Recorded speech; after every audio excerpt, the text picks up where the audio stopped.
Oi gente, tudo bem? Tô fazendo esse vídeo aqui, eu vou compartilhar com vocês uma reuniãozinha que eu faço sempre com a Catarine, que é minha secretária. Vou mostrar ela pra vocês aqui. Ela que faz todo o atendimento, né, com os pacientes, recebe os telefonemas, faz as marcações e tira as dúvidas dos pacientes. Então, por isso que é importante esse feedback dela e essa conversa que a gente tem toda semana.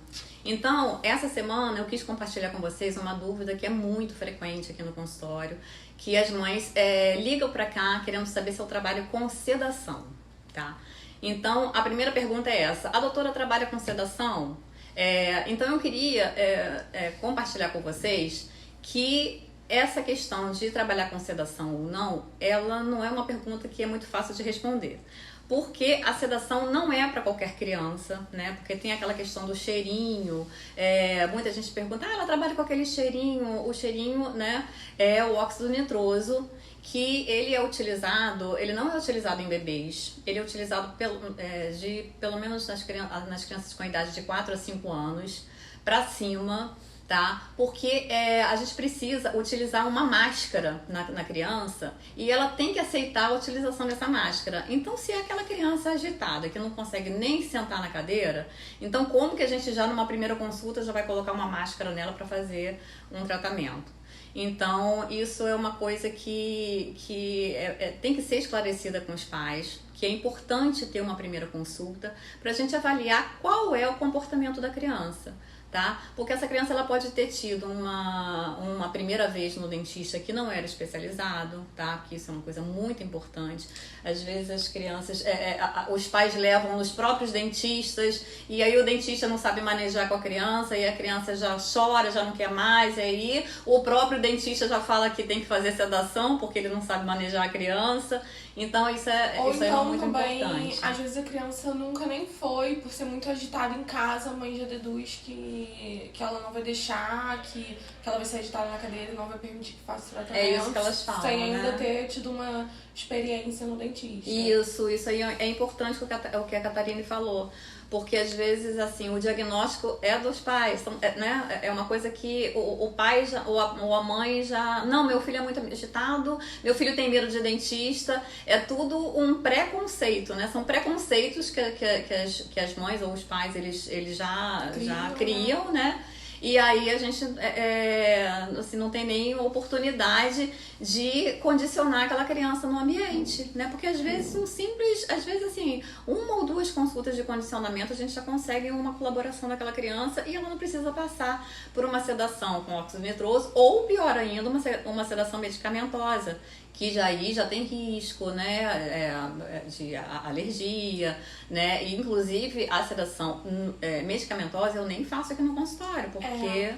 Eles perguntam muito isso também, se você faz esse procedimento aqui no consultório, como é feito aqui, se é aqui, se não é.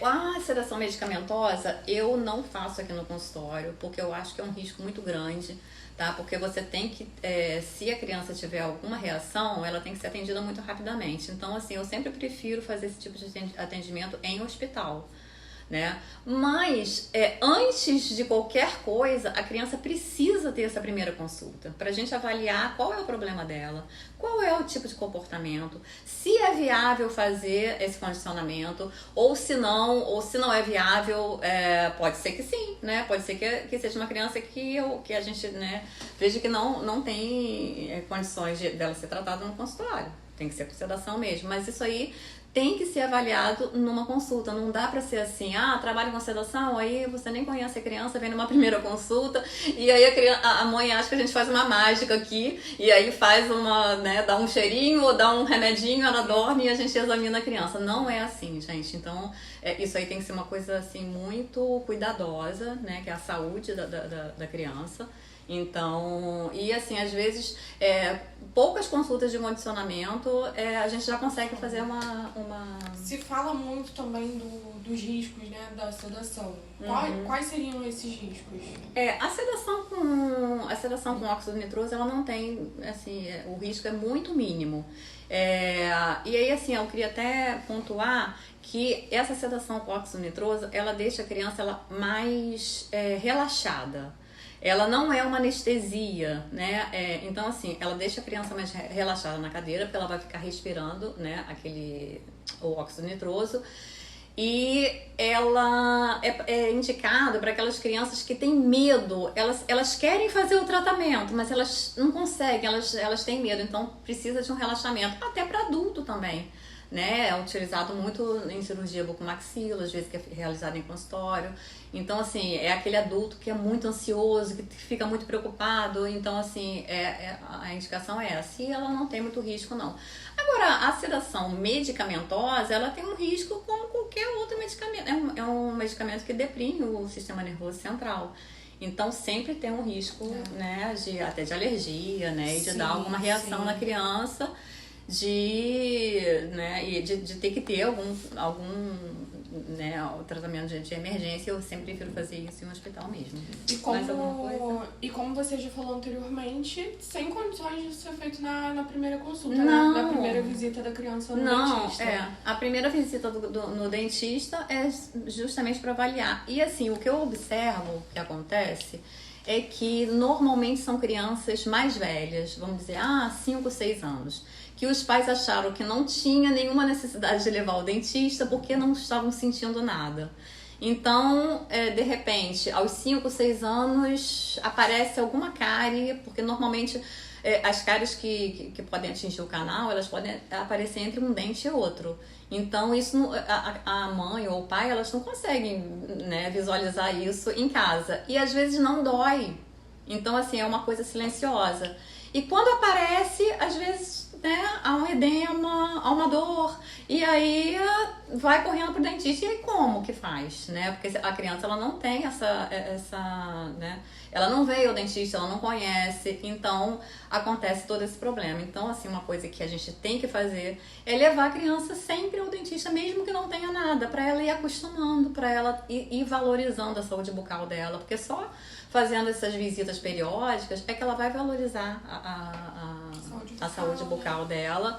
E se acontecer um acidente ou uma surpresa, né? Porque às vezes até acontece acidente, né? Muitas crianças vêm por conta de quebrou o dente. Aí nunca foi no dentista, quebrou o dente com 7 anos, nunca foi no dentista. Aí pronto, aí como que vai fazer aquilo?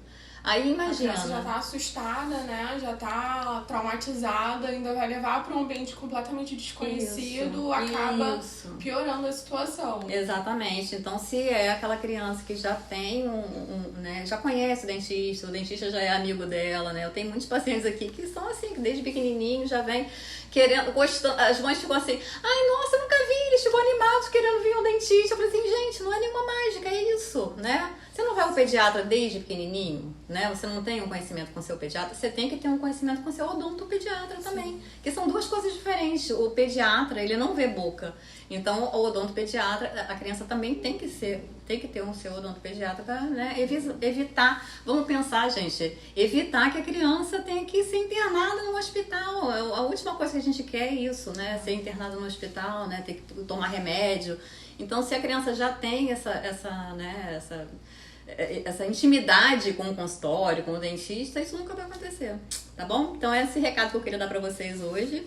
E obrigada, Catarine, né? E aí, na semana que vem, a gente vai abordar aí outra situação e durante a semana eu vou até falar mais sobre prevenção, sobre qual idade que a gente tem que levar a criança a primeira vez, o que seria essa consulta tão falada de condicionamento, Isso, né? Exatamente.